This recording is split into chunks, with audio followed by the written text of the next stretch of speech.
I found out the other day that we spend, on average, 6 hours and 40 minutes every day looking at our phones. Now that's a scary thought, isn't it? But I did think to myself, well, I don't use the phone as much as that, so that doesn't mean me. But I thought I'd have a look at my phone and have a check.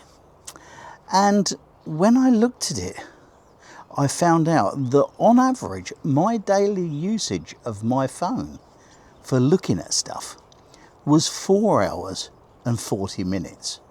That was unbelievable, because I spend most of the day in my office and I look at social media on my PC. In fact, Facebook and all the other bits and pieces are all running in the background while I'm working, so I flip backwards and forwards. So I thought to myself, I don't really use the phone much, but that was a bit of a surprise. And so I've made some notes here that I'm going to refer to and tell you about what's happened this week. I decided once and for all that I was going to start logging out of all of my social medias, because one, I spend too much time there, certainly on the PC, and two, it was just getting all a little bit much. And so what I did this week on my phone, I uninstalled Facebook, Pinterest, Instagram, and I finally deleted my LinkedIn account, which has been a complete waste of time ever since I used it.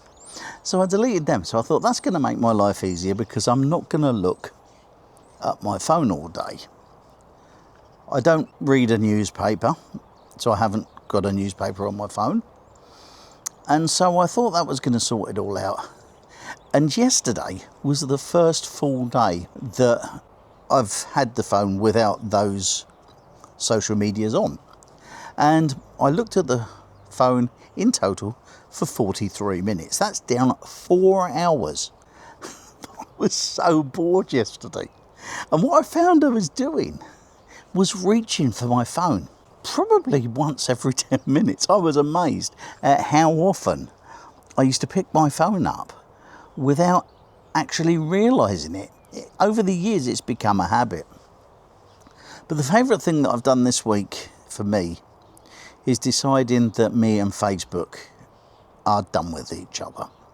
It's been something that I've been on since 2008, I think it was, that I started my Facebook account. I started it because at the time I was doing discos, and I thought it would be a cheap promotional tool, because of course in those days you didn't have to pay for anything on Facebook. And so I started doing it on that. In 2009 I started doing radio, and that was brilliant to promote on there, because in no time at all I had 5,000 Facebook friends. And that was really good, and that carried on through to 2017, when I called it a day in radio, and then started using Facebook primarily for personal stuff. And that was when I got the bug and started looking at it far too often. And then I realised a couple of years later how much of a distraction it had been in my life, and how much it was getting very political. Now, I'm not a political person at all, but when you got to the era of Brexit in the UK, and then you had COVID, and then you had everything else on top of that, it's become very much a sewer, which is what I felt about Twitter. I never did work that out. I was a bit of a twit, couldn't work Twitter out at all, didn't stay around there very long at all. It got to a stage where everything that I looked at would wind me up. Now, as you've probably worked out on this channel, I'm kind of a heart on my sleeve type of guy. And I'm not one that's good at hiding how I feel. And so Facebook started to get on my nerves. And everybody on there, people that I've known for 50 years, suddenly I knew their political opinions. Before we had Facebook, I never knew them. Never used to talk about all that rubbish. As you can see, I'm not political. But over the last few years, I don't know if you've noticed it, It's stopped being the Facebook that I knew. I had 5,000 friends on there. Slowly that's dwindled down since I left radio, but I was probably, I don't know, got around 900 friends on there, I suppose. But I was amazed at how few of their posts I saw, because over the years we've had sponsored posts, we've had downright adverts. What else have we got here? Let me have a look. The pages that they put on the news feed, you might like this page.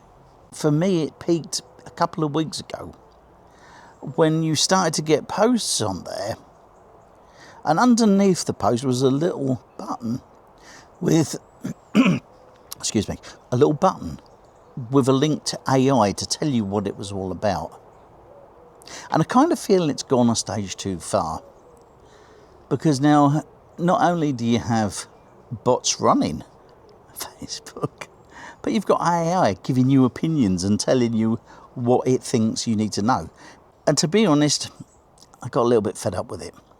One of the other things that really got me fed up with Facebook was that if you report anything on there, fake pages, no end of my friends had their pages cloned on Facebook. And no end of them got fed up with it. So we reported it. And every time you report it, it would come back to you saying that we don't see a problem with that. However, you may know and notice that I'm not one that goes off the rails. I'm kind of steady, to be honest. But I've been jailed by Facebook a couple of times for something that I've said.